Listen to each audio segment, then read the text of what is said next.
Tatkal ticket booking പഴയതുപോലെയല്ല, ചില മാറ്റങ്ങളുണ്ട്. എന്തൊക്കെയാണെന്ന് നോക്കാം. ജൂലൈ 1 മുതൽ തത്കാൽ ടിക്കറ്റ് ബുക്കിങ്ങിന് ആധാർ വെരിഫിക്കേഷൻ നിർബന്ധമാക്കിയിട്ടുണ്ട്. ടിക്കറ്റ് ബുക്കിംഗ് സുതാര്യമാക്കാനും എമർജൻസി ടിക്കറ്റ് ബുക്കിംഗ് എളുപ്പത്തിലാക്കാനുമാണ് പുതിയ മാനദണ്ഡം. ജൂലൈ 1 മുതൽ ആധാർ വെരിഫിക്കേഷൻ പൂർത്തിയാക്കിയ IRCTC അക്കൗണ്ടുകൾക്ക് മാത്രമേ തത്കാൽ ടിക്കറ്റ് ബുക്ക് ചെയ്യാൻ സാധിക്കൂ.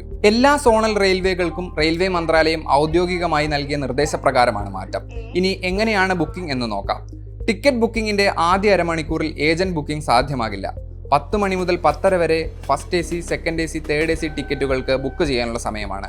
11 മുതൽ 11:30 വരെയുള്ള സമയം നോൺ AC സ്ലീപ്പർ ടിക്കറ്റുകൾ ബുക്ക് ചെയ്യാനുള്ള സമയവും. ടിക്കറ്റ് ബുക്ക് ചെയ്യാൻ www.irctc.co.in എന്ന സൈറ്റിലോ IRCTC ആപ്പിലോ ലോഗിൻ ചെയ്യുക. ആധാർ വെരിഫിക്കേഷൻ നടത്തിയെന്ന് ഉറപ്പുവരുത്തുക.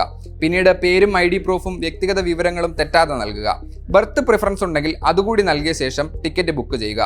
Aadhaar OTP verification code submit ചെയ്ത് പേയ്മെന്റ് കൂടി പൂർത്തീകരിച്ചാൽ തത്കാൽ ടിക്കറ്റ് ബുക്കിംഗ് പൂർണ്ണമാകും. സൈറ്റിൽ നേരത്തെ ലോഗിൻ ചെയ്യുന്നതും യാത്ര ചെയ്യുന്നയാളിന്റെ വ്യക്തിഗത വിവരങ്ങൾ നേരത്തെ നൽകുന്നതും ടിക്കറ്റ് ബുക്കിംഗ് എളുപ്പത്തിലാക്കും. ടിക്കറ്റ് ബുക്കിംഗിന്റെ സമയത്ത് സ്റ്റേബിളായ നെറ്റ്വർക്ക് കണക്ടിവിറ്റി ഉണ്ട് എന്ന് ഉറപ്പുവരുത്തുക. ഇതുവരെ ആധാർ വെരിഫിക്കേഷൻ പൂർത്തീകരിക്കാത്ത IRCTC അക്കൗണ്ട് ആണ് എങ്കിൽ ജൂലൈ 1 മുൻപായി തന്നെ അത് പൂർത്തീകരിക്കാൻ ശ്രദ്ധിക്കുക.